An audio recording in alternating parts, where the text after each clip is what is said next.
चाहे हम 5 दिन यहाँ भूख हड़ताल में बैठेंगे, लेकिन जब तक न्याय नहीं होगा तो बेनीवाल साहब का भी यही आदेश है, घर से टिप्पण लेकर आ जाना, बाजरी का सोगरा लेके आ जाना, कांदे पूड़ी लेके आ जाना। जब तक न्याय नहीं होगा तो मैं यहाँ से हटूंगा नहीं, और सबको उम्मीद है हनुमान जी आएंगे तो न्याय होकर ही जाएगा। तो ये लापरवाही तो इससे बड़ी कोई हो भी नहीं सकती, और शर्म की बात करें तो उससे भी बड़ी कोई बात नहीं कि आज हमारे देश में भारतीय जनता पार्टी की सरकार है, राजस्थान में भारतीय जनता पार्टी की सरकार है। उनका पहला एजेंडा रहता है राजनीति का कि भाई हिंदू मुस्लिम, हिंदू धर्म जिंदाबाद।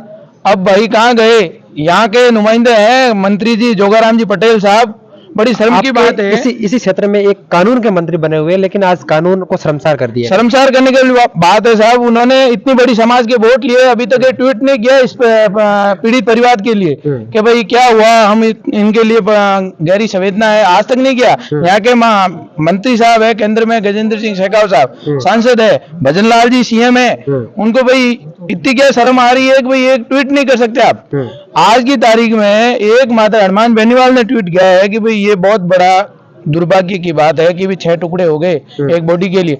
ये हिंदू समाज के लिए बड़ी शर्म की बात है, एक जाट समाज के लिए नहीं है। मैं तो मानता हूं अगर कोई मानता है कि जाट समाज की बात है तो उसके ऊपर धिक्कार है। जाट समाज तो आपके साथ कंधे से कंधा मिलाकर जिंदगी बिताई और बिताएगा। ये सर्व समाज हिंदू समाज की बात है, और शर्म की बात है यहाँ के जनप्रतिनिधियों के लिए। जो जोगाराम जी पटेल साहब हिंदू मुस्लिम करके वोट लेके आप जीते हुए हो, एमपी साहब शेखावत साहब आप यहाँ से वोट लेकर जीते हुए, लेकिन आपने अभी तक ट्वीट नहीं किया। क्यों?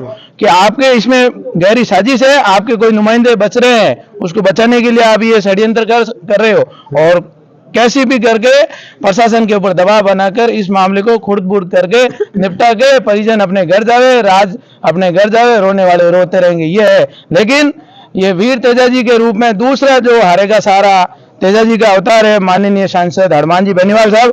हमारी उम्र भी साहब को लग जाए 1000 साल हो उस बंदे की उम्र को, जो हारेगा सहारा कहलाता है। भाई साहब वो परसों आ रहे हैं सुबह 11 बजे वीर तेजा जी मंदिर पार्क कूड़ी भक्तासनी में। तो मैं तो सर्व समाज हिंदू समाज से अपील करना चाहूंगा, ज्यादा से ज्यादा संख्या में पधार कर हिंदू समाज की एकता को आप यहाँ प्रदर्शित करें कि भाई आगे से ऐसा जघन्य अपराध कभी जोधपुर इस पवित्र नगरी में नहीं हो, क्योंकि ये सूर्य नगरी एक नामचीन हस्ती है। पूरे हिंदुस्तान में सूर्य नगरी हथैयों का शहर है, लेकिन यहाँ आज की तारीख में सूर्य नगरी पर कलंक लगा हुआ है। आज महिलाएं घर से बाहर निकलने से डर लगता है, क्योंकि इस प्रकार इस घटना को सुनने के बाद में पूरे राजस्थान को शर्मसार कर दिया है। और हर प्रत्येक जहाँ भी देखते हैं तो एक ही बात आती है कि इस प्रकार महिलाओं के सर से टुकड़े किए जाते हैं। तो आज वर्तमान में कहाँ वो सरकारें हैं, कहाँ वो कानून है, कहाँ वो मंत्री है? यहाँ के साहब 2 मंत्री है, केंद्र में मंत्री, राज्य में मंत्री, लेकिन महिलाओं के सम्मान की बात में वो वोट लेते हैं और वोट लेकर जीते हुए भी है। अच्छी बात है, लेकिन साहब जब महिलाओं के सम्मान की बात आती है तो आपको ट्वीट करने में इतनी कौन सी आपको घबराहट हो रही है? नेता भी जनता नहीं बनाया है तो घर भी बैठा थी कि जनता, आपको टेंशन लेने की जरूरत नहीं है। एक छोटी सी बात जानना चाहूंगा, जब विधानसभा के चुनाव हुए तो उस टाइम मैं भी यहाँ मौजूद था, और ये जो बड़े बड़े नेता है वो एक दावा कर रहे थे कि हम नारी शक्ति को बढ़ावा देंगे, लेकिन आज नारी शक्ति की यह हालात है। नारी शक्ति का बढ़ावा सिर्फ उनके एक चुनावी एजेंडा होता है, बाकी हकीकत में अभी ये नारी शक्ति को जो सम्मान मिलना चाहिए वो कहाँ पर है? आप देख रहे हो पिछले 17 दिन से ये धरना प्रदर्शन चल रहा है, कोई भी नहीं आ रहा है, कोई ट्वीट तक नहीं कर रहा। क्यों भाई? ऐसा क्या हो गया? ऐसा क्या आपके ऊपर दबाव है कि आप ट्वीट करने से डर रहे हो? आपने नारी शक्ति के सम्मान में, हिंदू धर्म की रक्षा में आपने वोट लिए है, तो आपका फर्ज बनता है कि समाज को, धर्म को, नारी शक्ति को बढ़ाने के लिए आपके हाथ में कानून है। आप चाहो तो कल का कल इसका फैसला हो सके, लेकिन आप चाहते नहीं हो कि इसका फैसला हो, क्योंकि इसमें आपकी भी मिलीभगत है। और ये सबको पता है, सर्वजात को पता है कि ये मामला 15 दिन से रुका हुआ है, मतलब इसमें बहुत बड़ा राजनीतिक हस्तक्षेप है साहब, और इसका परसों खुलासा होकर रहेगा।